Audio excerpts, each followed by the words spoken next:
राजस्थान के सिरोही में मुख्य पोस्ट ऑफिस को बम से उड़ाने की धमकी मिलने से हड़कंप मच गया। पोस्ट ऑफिस के अधिकारी की मेल आईडी पर धमकी भरा मेल मिलने के बाद पुलिस तुरंत हरकत में आई और एहतियातन पूरे पोस्ट ऑफिस को खाली करवाकर कर्मचारियों को बाहर निकाला गया। मौके पर भारी पुलिस बल तैनात करके परिसर में सघन सर्च ऑपरेशन चलवाया जा रहा है। साथ ही बम निरोधक दस्ते को भी सूचना दी है, जो कि जोधपुर से सिरोही के लिए रवाना हो चुका है। फिलहाल सिरोही कोतवाली पुलिस मामले की गंभीरता से जांच कर रही है और पूरे इलाके में कड़ी निगरानी भी रखी जा रही है। तो सिरोही की ये तस्वीरें आप देख लीजिए। पोस्ट ऑफिस को बम से उड़ाने की धमकी मिली है, जिसके बाद में अफरा तफरी का माहौल यहां पर मच चुका है। अब बम निरोधक दस्ता जो है वो जोधपुर से रवाना हो चुका है। पूरी तरह से सुरक्षा के मद्देनजर पोस्ट ऑफिस को खाली करवाया गया है। लेकिन सवाल यही उठता है कि राजस्थान में लगातार आखिरकार जो धमकियां मिलने का सिलसिला है वो कब खत्म होगा। पहले एयरपोर्ट को उड़ाने की धमकी, फिर हाईकोर्ट को उड़ाने की धमकी और अब पोस्ट ऑफिस को उड़ाने की धमकी। क्या इन संवेदनशील इलाकों में अब पहले से सुरक्षा व्यवस्था पूरी तरह से पुख्ता हुई है या नहीं हुई है? लेकिन फिलहाल आखिरकार ये धमकी किसने दी, ये बड़ा सवाल है और इसको लेकर के फिलहाल जांच प्रक्रिया भी जारी है।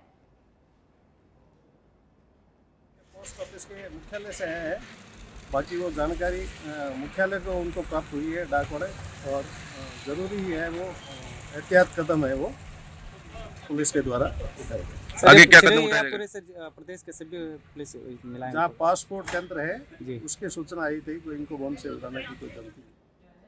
झालावाड़ के खानपुर सारोला थाना क्षेत्र के शिवनगर ढाणी में सोमवार को गेहूं की खड़ी फसल में अचानक से आग लगने से करीब 4 बीघा फसल जल करके राख हुई।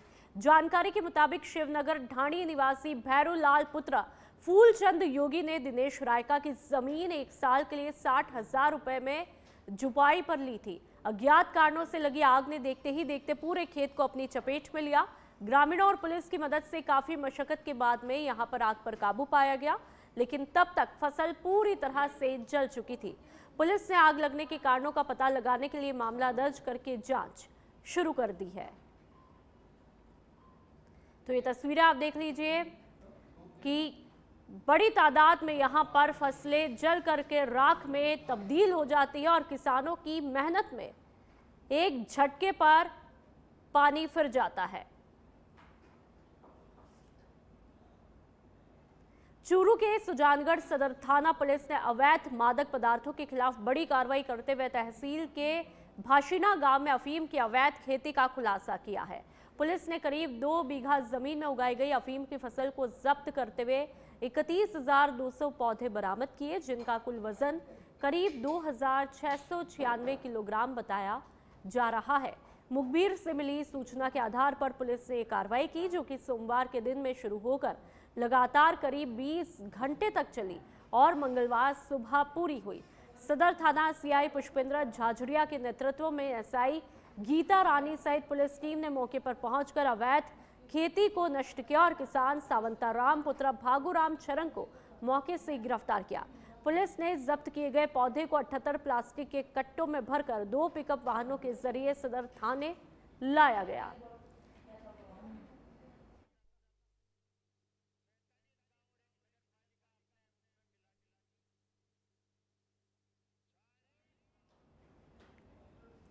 अवैध मादक पदार्थों के खिलाफ बड़ी कार्रवाई और अवैध खेती का बड़ा खुलासा यहां पर होता है।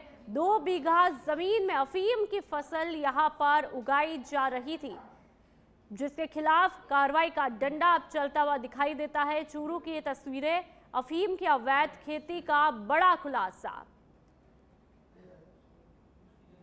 ये कल दोपहर की बात है, जब हमारे थाने की सब इंस्पेक्टर गीता बिश्नोई में स्टाफ के गश्त में थे।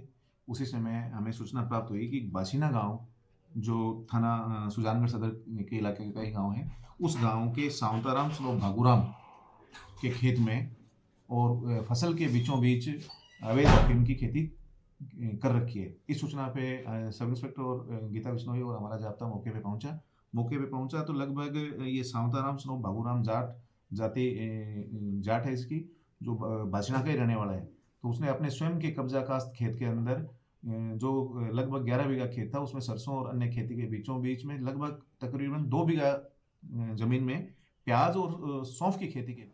बाड़मेर की धनाव पंचायत समिति में जगह जगह कचरे के ढेर लगे होने से लोगों में नाराजगी है। पंचायत समिति में लाखों रुपए खर्च किए जाने के बावजूद साफ सफाई नजर नहीं आ रही। ग्रामीणों का आरोप है कि फर्जी बिल बनाकर केवल कागजों में ही सफाई दिखाई जाती है। शौचालय की हालत भी बदहाल है और वे गंदगी से भरे हैं। ग्रामीणों ने प्रशासन से जल्द सफाई व्यवस्था सुधारने और धन के सही उपयोग को सुनिश्चित करने की मांग की है।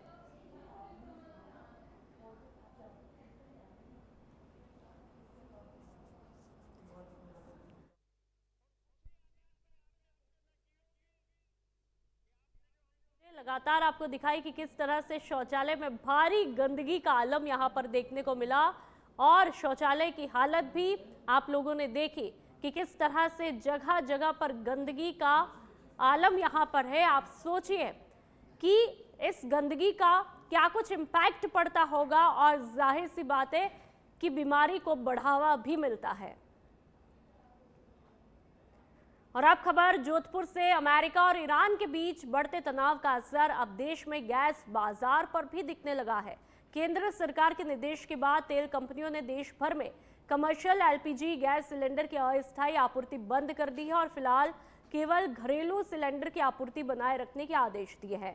शहर के होटल, रेस्टोरेंट और चाय नाश्ता ठेला संचालक इस फैसले से तनाव में है क्योंकि गैस न होने से उनके कामकाज पर भी असर पड़ेगा और पर्यटक प्रभावित होंगे।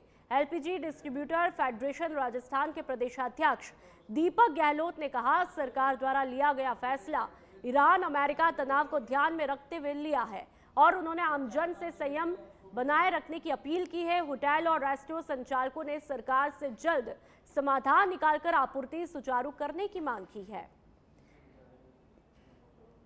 ऐसा है कि सरकार के पास में देश में कहा जा रहा है कि 8 सप्ताह तक का पेट्रोलियम स्टॉक है, तो उसी के अनुसार एलपीजी की भी उतनी ही उपलब्धता है।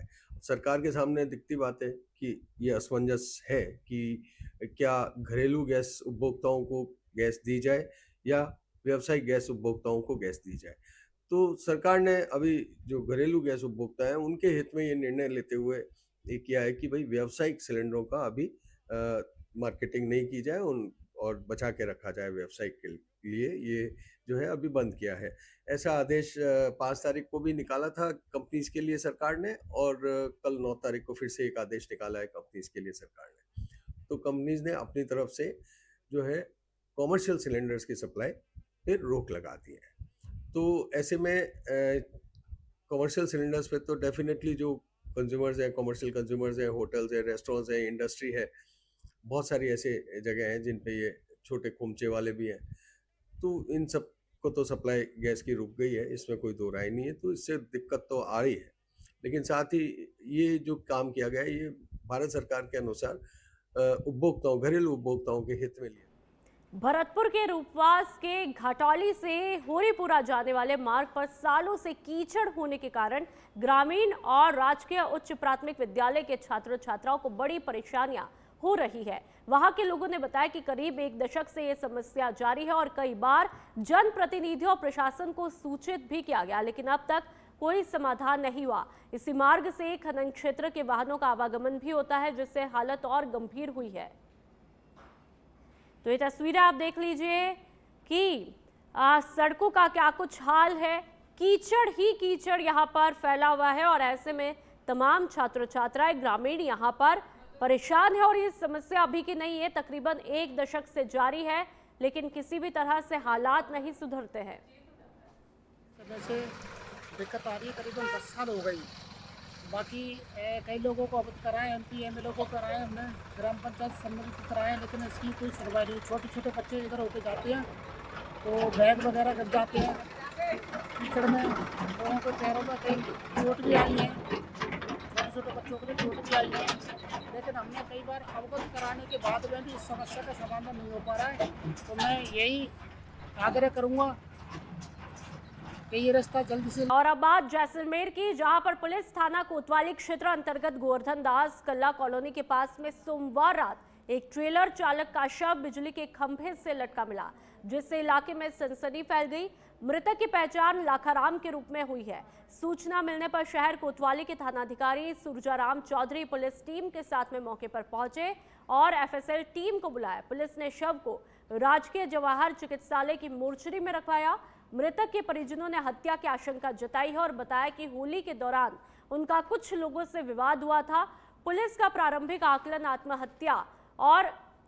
आत्महत्या की तरफ इशारा कर रहा है। शव का पोस्टमार्टम मंगलवार को मेडिकल बोर्ड द्वारा किया जाएगा और रिपोर्ट आने के बाद ही मौत के वास्तविक कारणों का खुलासा भी होगा। फिलहाल पुलिस हर पहलू की बारीकी से जांच में जुटी हुई है। तो तस्वीरें आप देख लीजिए कि परिवार ने यहां पर हत्या की आशंका जताई है और ऐसे में परिवार में गम का माहौल यहां पर साफ तौर पर देखने को मिल रहा है। पोस्टमार्टम के बाद ही मौत के कारणों का खुलासा होगा कि आखिरकार मौत कैसे हुई है। ट्रेलर चालक का शव लटका हुआ मिला, आखिरकार कैसे, आत्महत्या का मामला है या फिर हत्या का मामला है, इन तमाम पहलुओं पर जाहिर सी बात है कि पुलिस जांच करेगी। कॉलोनी के साइड में जो रामगढ़ बाईपास है उसके पास में कच्चा रास्ता जाता है, उस पर इलेक्ट्रिक पोल है, वहाँ पे कोई व्यक्ति लटका हुआ है। तो मौके पहुंचे, उसकी पहचान लाखाराम पुत्र मंगलाराम निवासी कन्नौज के रूप में की गई। मौके पर परिजनों को बुला करके और शव को वहां से उतरा करके मोर्चे में रखवाया गया, जहाँ अभी मेडिकल बोर्ड द्वारा उसका पीएम करवाया जाएगा।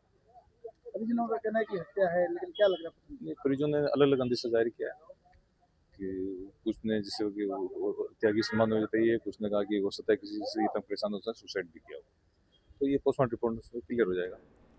और आप भरतपुर के बयाना की बात करेंगे, जहां पर ऐतिहासिक बारेठा डैम को आधुनिक रूप देने की तैयारियां शुरू हुई है। सिंचाई विभाग ने डैम की जल भंडारण क्षमता बढ़ाने के लिए बड़े लेवल पर विकास योजना बनाई है। इस योजना के तहत डैम के पुराने और जर्जर हो चुके 8 फाटकों को हटाकर उनकी जगह 12 नए और मजबूत फाटक लगाए जाएंगे, जिससे पानी के प्रवाह को बेहतर तरीके से नियंत्रित किया जा सकेगा। इसके साथ ही डैम की दीवार को ऊंचा भी किया जाएगा ताकि अधिक पानी संग्रहित किया जा सके। परियोजना की डीपीआर लगभग 1 करोड़ रुपए की लागत से तैयार की है और राज्य सरकार ने बजट 2026-27 में इस कार्य के लिए 60 करोड़ रुपए की घोषणा की है। करीब 160 साल पुराना ये रियासतकालीन डैम भरतपुर शहर के लिए प्रमुख पेयजल स्रोत है और इससे 12 पंचायतों के 28 गांवों और केवलादेव पक्षी विहार को पानी की आपूर्ति होती है। ये पहला मौका होगा जब बारेठा डैम पर इतने बड़े लेवल पर विकास कार्य होंगे, जिससे इलाके में जल प्रबंधन और मजबूती में सुधार की भी उम्मीद है। रामगढ़ में प्रस्तावित रेलवे ओवरब्रिज के विरोध में मंगलवार को व्यापारियों में भारी गुस्सा देखने को मिला। दोपहर बाद कस्बे के व्यापारियों ने एकजुट होकर एसडीएम बाबूलाल वर्मा को केंद्रीय सड़क परिवहन मंत्री नितिन गडकरी, केंद्रीय मंत्री भूपेंद्र यादव और रामगढ़ विधायक सुखवंत सिंह के नाम ज्ञापन सौंपा। व्यापारियों ने चेतावनी दी है कि यदि रेलवे फाटक पर ओवरब्रिज बनाया गया तो बाजार और आसपास के व्यापार पर गंभीर असर पड़ेगा और पुल निर्माण के लिए कई मकान और दुकानें भी तोड़ी जा सकती है, जिससे सैकड़ों परिवारों की आजीविका प्रभावित होगी। व्यापारियों ने बताया कि इस मुद्दे पर रविवार को भी बैठक हुई थी, जिसमें नेशनल हाईवे 248 के दोनों तरफ 75 मीटर सड़क संबंधी हाईकोर्ट के आदेश पर चर्चा हुई। उन्होंने सरकार से मांग की है कि कस्बे के बाहर से बाईपास रोड निकाला जाए ताकि भारी वाहनों का दबाव कम हो और रेलवे फाटक पर ओवरब्रिज की जगह अंडरपास बनाया जाए, जिससे यातायात व्यवस्था भी सुचारू रहे और बाजार और मकान दुकानों को नुकसान न पहुंचे। इस दौरान कई व्यापारी मौजूद रहे। तो ये तस्वीरें आपको दिखा रहे हैं कस्बे के पास बाईपास रोड निकालने की अपील, बाजार पर संकट की चेतावनी। रेलवे ओवरब्रिज के विरोध में व्यापारियों का भारी मात्रा में प्रदर्शन आप देख लीजिए। बड़ी तादाद में व्यापारी एक साथ यहां पर जुटते हैं और ओवरब्रिज की जगह अंडरपास बनाने की मांग ये करते हैं। ओवरब्रिज की जगह अंडरपास बनाने की मांग इन तमाम व्यापारियों में है और इन्होंने साफ तौर पर कहा कि बाजार पर संकट की चेतावनी है और ऐसे में यदि समाधान हो जाता है तो एक राहत की बात होगी।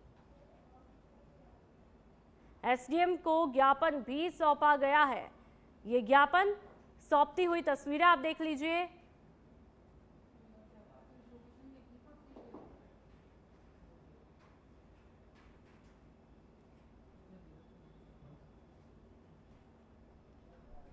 सवाई माधोपुर की मलारना डूंगर से खबर सामने आई है, जहां पर डूंगरी बांध विरोध आंदोलन के दौरान दर्ज मुकदमों को लेकर संघर्ष समिति के सदस्यों ने उपखंड अधिकारी से वार्ता करके राहत की मांग की है।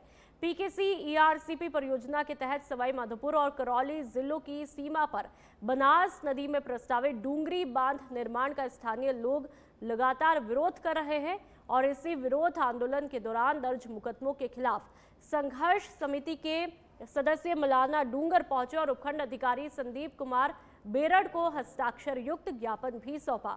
ज्ञापन में समिति ने बताया कि डूंगरी बांध के निर्माण से सवाई माधोपुर और करौली जिलों के सैकड़ों गांवों के उजड़ने का खतरा है, जिसके चलते जून 2025 से लगातार आंदोलन भी किया जा रहा है।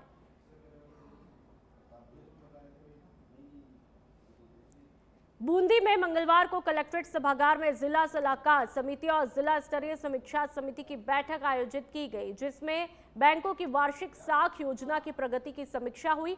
बैठक में लंबित ऋण आवेदन का शीघ्र निस्तारण करने और केंद्र और राज्य सरकार की जन कल्याणकारी योजनाओं का लाभ अंतिम व्यक्ति तक पहुंचाने पर जोर दिया गया। अतिरिक्त जिला कलेक्टर रामकिशोर मीणा ने कहा कि देश की अर्थव्यवस्था को मजबूत बनाने के लिए औद्योगिकीकरण बेहद जरूरी है और इसके लिए आमजन, विशेषकर अंतिम पंक्ति में बैठे व्यक्ति को भी उद्योग स्थापित करने के लिए आसानी से ऋण उपलब्ध होना चाहिए। उन्होंने उद्योगपतियों के साथ में प्रगतिशील किसानों को भी कृषि आधारित उद्योगों के लिए ऋण उपलब्ध कराने पर बल दिया, ताकि वे खुद के उद्योग स्थापित कर देश की प्रगति में योगदान भी दे सके।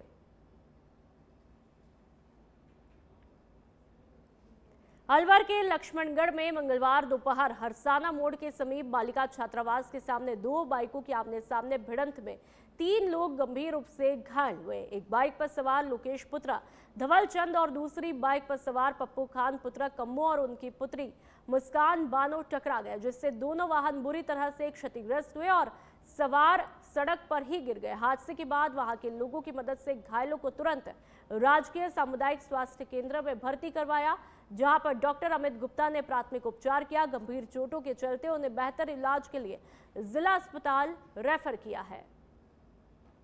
तो ये तस्वीरें आप देख लीजिए, घायलों का क्या कुछ हाल है, दर्द में कराते हुए दिखाई देते हैं।